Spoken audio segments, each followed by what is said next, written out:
दे। ये कौन फॉलो किया? बैरिस्टर महात्मा गांधी, जिसने हमें आजादी दिलाई। यीशु का वचन फॉलो किया, मारना है मारो, लेकिन हमें हमारा देश छोड़ के जाओ।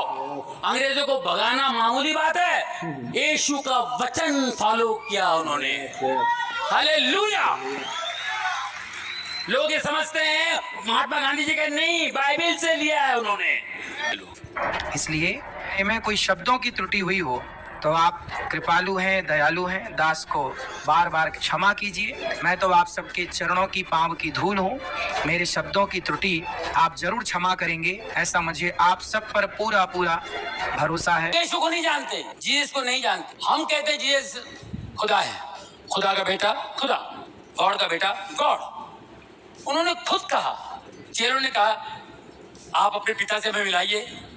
बेजार होके कंटाल के बोला मेरे को देख लिए तो समझो पिता को देख लिए। रिवील भी कर दिया उन्होंने। अब मैं आपको बताता, देखिए, जो यीशु को नहीं जानता है पूरी दुनिया में, वो किसी भी धर्म का हो, किसी भी रिलीजन का हो, कहीं का भी हो, जो नहीं जानता है वो भी जीसस की बात करता है। जो बाइबल नहीं जानता है, बाइबल नहीं मालूम, कुछ नहीं पता उसको, लेकिन वो वचन वो बोलता है। कब बोलता है पता है? जब मरने का टाइम आता है तब। 70 साल 75 साल एक नेचुरल मैच्योरिटी आती है। नेचुरल, हर इंसान के अंदर एक नेचुरल मैच्योरिटी। अंदर से बहुत बड़ा इंसान बन के बात करता हो, वो जाहिल भी होगा, अनपढ़ भी होगा। मैं आपको याद दिलाता हूँ, बूढ़ा से बूढ़ा हो जाने के बाद बच्चे लड़ रहे हैं, मत लड़ो बेटा, देखो नहीं मत बेटा, लड़ने से कोई फायदा नहीं बेटा, नहीं उसने मारा ना, कोई बात नहीं, अब बाबा तू बड़ा है जा, ऐसा बोलते। किसी ने इधर मारा ना तेरे को, बोल भाई इधर मार, लफड़ा नहीं मांगता बेटा, मैंने जिंदगी देखी बेटा, मैंने दुनिया देखी है, कभी नहीं। ये सारी बातें आप देखेंगे लूक 6, शत्रु से प्रेम, love your enemies. Look Tony Lever ji ने कहा कि एनिमी से, अपने दुश्मन से प्यार करो, क्योंकि अगर आप बाइबल पढ़ेंगे तो बाइबल पर भी आपको परमेश्वर का वचन इस तरह से लिखा हुआ है कि अपने दुश्मनों से तुम अपनों जैसा, तुम अपने दुश्मनों से जैसे तुम अपने भाई से, अपने माता से, अपने पिता से प्यार करते हो, ऐसे प्यार करो। परमेश्वर का वचन हमें बताता है। गाल पे मारे तो दूसरा गाल भी दे। अगर हम बाइबल में ये भी वचन देखें तो बाइबल में ये भी लिखा हुआ है कि अगर तुझे एक गाल में कोई मारे तो दूसरा गाल भी उसके और फेर देना। और ये जो बानी है, ये जो परमेश्वर का आज्ञा है, आप ये हमारे राष्ट्रपिता महात्मा गांधी के जीवन पर भी देख सकते हो कि उन्होंने कैसे इस बात को फॉलो किया, कैसे परमेश्वर के यीशु मसीह की शिक्षाओं को फॉलो किया और हमें आज़ादी के राहों पर ले गया। ये कौन फॉलो किया? बैरिस्टर महात्मा गांधी, जिसने हमें आजादी दिलाई। यीशु का वचन फॉलो किया, मारना है मारो, लेकिन हमें हमारा देश छोड़ के जाओ। अंग्रेजों को भगाना मामूली बात है, यीशु का वचन फॉलो किया उन्होंने। हालेलुया। लोग ये समझते हैं महात्मा गांधी जी का, नहीं, बाइबल से लिया है उन्होंने। इतना पढ़ लिख के सब वसूल नहीं किया, अपने देश के लिए कुर्बान हो गया, कपड़े भी निकाल दिए। ये बाइबल पढ़ने के बाद उस आदमी के दिमाग में बात आई होगी, जो यीशु ने कहा है वो बात एंड में कहता है, अरे जानना यार, छोड़ देना यार, जवानी में तूने सब किया, बुढ़ापे में क्यों? उसने दुनिया देखी है।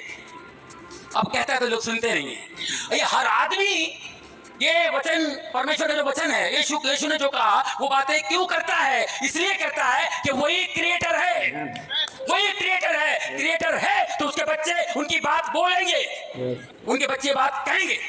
आप बड़ी बड़ी बातें कीजिए, आप साइंटिस्ट हैं, आप दौलतमंद हैं, आप अक्लमंद हैं, आपका दिमाग बहुत बड़ा है, आप बहुत इंटेलिजेंट हैं, सब कुछ है, एक दिन अकेले हो जाएंगे आप, डॉक्टर भी हाथ जोड़ लेगा, तब बात भी नहीं कर पाएंगे, एक वर्ड भी नहीं आएगा, क्या पढ़ाई करेंगे आप?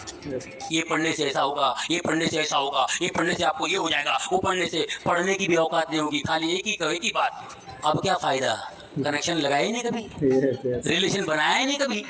हर एक की यही हालत होती है दोस्तों। मैं आपको बता रहा हूँ, मेरी ऑब्जर्वेशन है, स्टडी है, मैंने जमीन से लेके आसमान तक के लोगों के साथ उठा बैठा हूँ। आखिर में यही होता है, जब आपकी फुर्ती कम हो जाती है, ताकत कम हो जाती है, कुछ नहीं, जब वो याद आता है, शर्म आती है, मैं कभी गया नहीं, अब मैं कैसे टच करूँ उसको? आपके पास सब कुछ है, लेकिन एक चीज मिसिंग है, वो है बाप, पिता, वो मिसिंग है। कई अरबों लोग इस दुनिया में आज जितने यहाँ बैठे हुए तकदीर वाले हैं जिनको बाप का पता यहाँ मिला है। अरबों लोग हैं जिनको बाप का पता नहीं है। बाप का पता बताने के लिए, बाप के साथ रिश्ता बनाने के लिए यीशु इस जमीन पर आए। हमारे पापों के लिए मार खाए, मरे, हमारे पापों के लिए, हमारे लिए पे कर दिया। आज से 2000 साल पहले हम सब का बिल उसने पे किया, हमारे सारे सभी लोगों के। तो जैसे इन्होंने कहा कि यीशु मसीह ही एक वो है जिन्होंने हमें कि अपने बाप से, अपने पिता से मिलवाया। और बाइबल में ये भी लिखा हुआ है कि सिर्फ यीशु मसीह ही वो राह है, वो रास्ता है जिसके द्वारा मनुष्य स्वर्ग जा सकता है, अपने पिता, अपने परमेश्वर से मुलाकात कर सकता है। पापों का बिल उन्होंने पे किया, वो मर के जिंदा चला गया। उन्होंने कहा मैं जाऊंगा और पवित्र आत्मा तुम्हारे सहाय के लिए, तुम्हारे हेल्प के लिए भेजूंगा। परमेश्वर को पिता कहने का हक दिलाया हमको। आज हम पिता करके बुलाते हैं, वरना मालिक और नौकर का रिश्ता था। मालिक मालिक मालिक नहीं, बाप कह के पुकारो। वो मेरा बाप है तो तुम्हारा भी बाप है। सिर्फ एक ही कंडीशन, मेरे पिता के वचन पे चलो।